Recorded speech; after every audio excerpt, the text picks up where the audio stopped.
here of how intricate this was and how much rock and stone they had removed. Here's a color photograph or a picture, and then here's some photographs from the inside.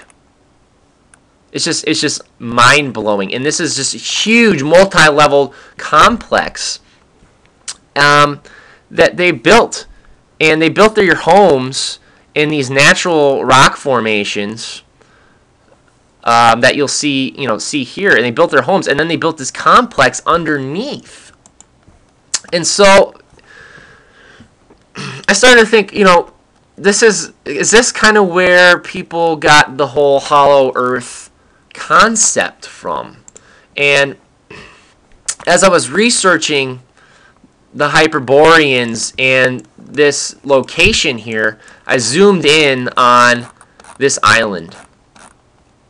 And just to note that they named this Constantine Point here, and then they also named this Constantine Valley. And I immediately thought of the Chi-Rho symbol,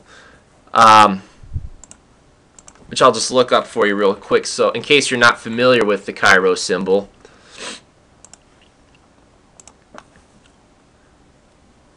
this is the Chi-Rho symbol here. It's a very ancient symbol. Christians maintain that it represents Christ. However, I don't think they understand what Christ truly is. And if we look at this, I believe this to be the representation of the Chi-Rho. And this, you could even make the argument,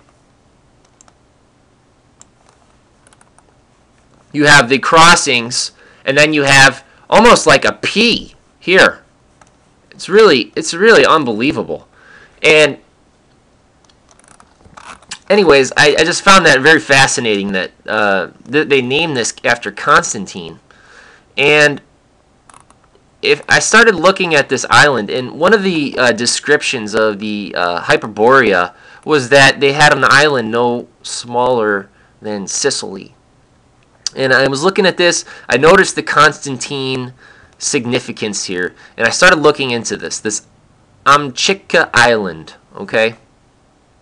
Now, the people of Amchitka Island and the Alaskan Peninsula and the Aleutian Islands, this is what they called themselves, the Unangan. And when you look at what the Unangan actually means, it means they were calling themselves the original people. They were called the Aleuts, but they called themselves the Unangan, meaning seasider. But it also meant the original people. Now the Unangan, they lived in underground huts. Okay? Now, if you're familiar with the Hyperborean mythology, these people were supposedly living inside of the hollow earth. And I showed you during Kuyu and how elaborate that this can get.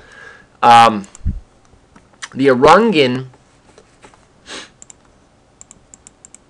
were, in order to live in a cold environment, they lived in these huts that were underground, and they have a small hole to allow fire to escape or smoke to escape. Now, there's also claims that there is a pyramid, an underground pyramid, located in Alaska. Not only that, the Alaskan people mummified their bodies, and they would wrap them in a whale skin, and they would be perfectly preserved. I saw a documentary on it, and they were more well preserved in such a wet environment, and more well mummified than the Egyptians ever did. And you find these evidences of mummies coming from the north. You find the Etruscans mummified, the Scythians mummified. You find these mummies everywhere. And when you look into the fact that these people are calling themselves the original people, and you find this amazing culture had spread downwards. It's really quite amazing.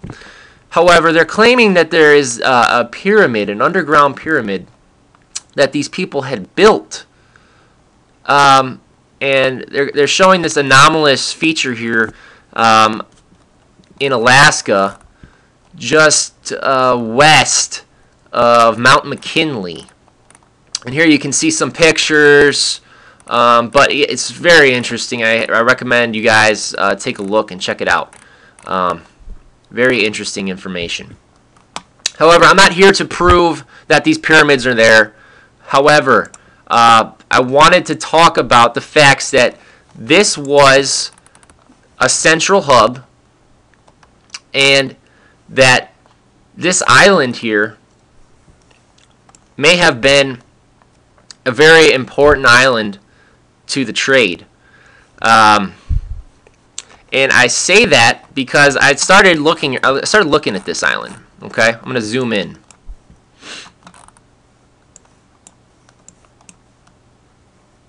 And what you'll notice is some very strange anomalies on the island.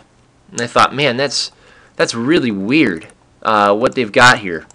And so I started doing some research, and I found a Wikipedia article on Amchitka.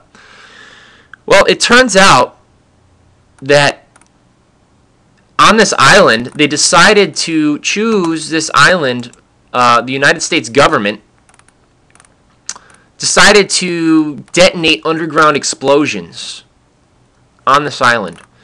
And this is actually how the group Greenpeace started, was in protests of these underground explosions. Now, if you're familiar with my other videos in the 33rd parallel, you'll know that many of the nuclear explosions, or all the nuclear explosions by the United States, have taken a place on the 33rd parallel. They chose the Nevada location, which lied right on the 33rd parallel, and then even the dropping of the bombs on Hiroshima and Nagasaki were less than a degree off the 33rd parallel in Japan. Now we have another connection where this intersection, they're detonating underground atomic explosions on Constantine Point. And I believe that not only did they do these explosions as a symbolic event, just as they did with the 33rd parallel, but they triggered these explosions to cover up evidence of the ancient trading routes that may still be hidden underground, or these civilizations themselves may have still been there. But when we look at the capabilities of man and what they did in this daring coup, there's no doubt in my mind that they could have done this at Amchitka. And that our government, after World War II, became interested in detonating explosions here. At first, they wanted to do above-ground explosions. Then they decided to move the detonation to Nevada. However, they then later came back in the 70s or 60s, and they wanted to and then they went and followed through with the underground explosions. Now, I don't know if their interest came about due to the interests of Hitler and how the Nazis were searching for these polar beings and how they were actually going down to Antarctica. There was actually a military conflict in Antarctica where the United States actually sent military troops down to confront the Nazis.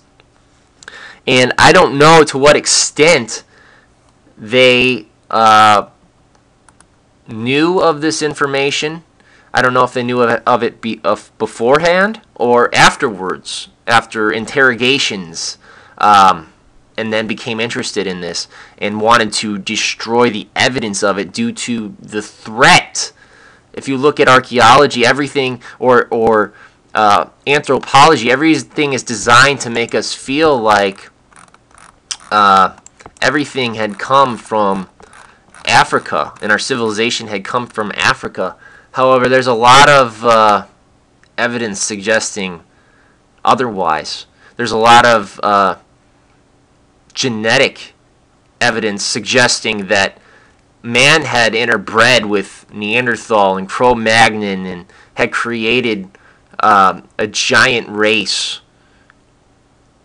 and that things aren't as clean as they'd like you to believe. And they'd like you to believe that the Neanderthal race had died out 25,000 years ago. However, things aren't that simple.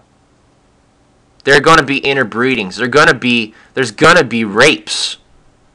Rape is a form that, is as terrible as it is a form of a species, a desperation of a species to continue on, or an individual.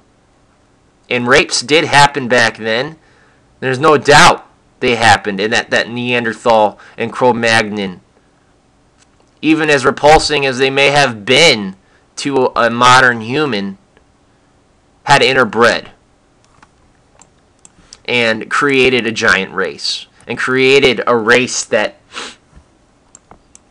it doesn't want to be discussed by mainstream science.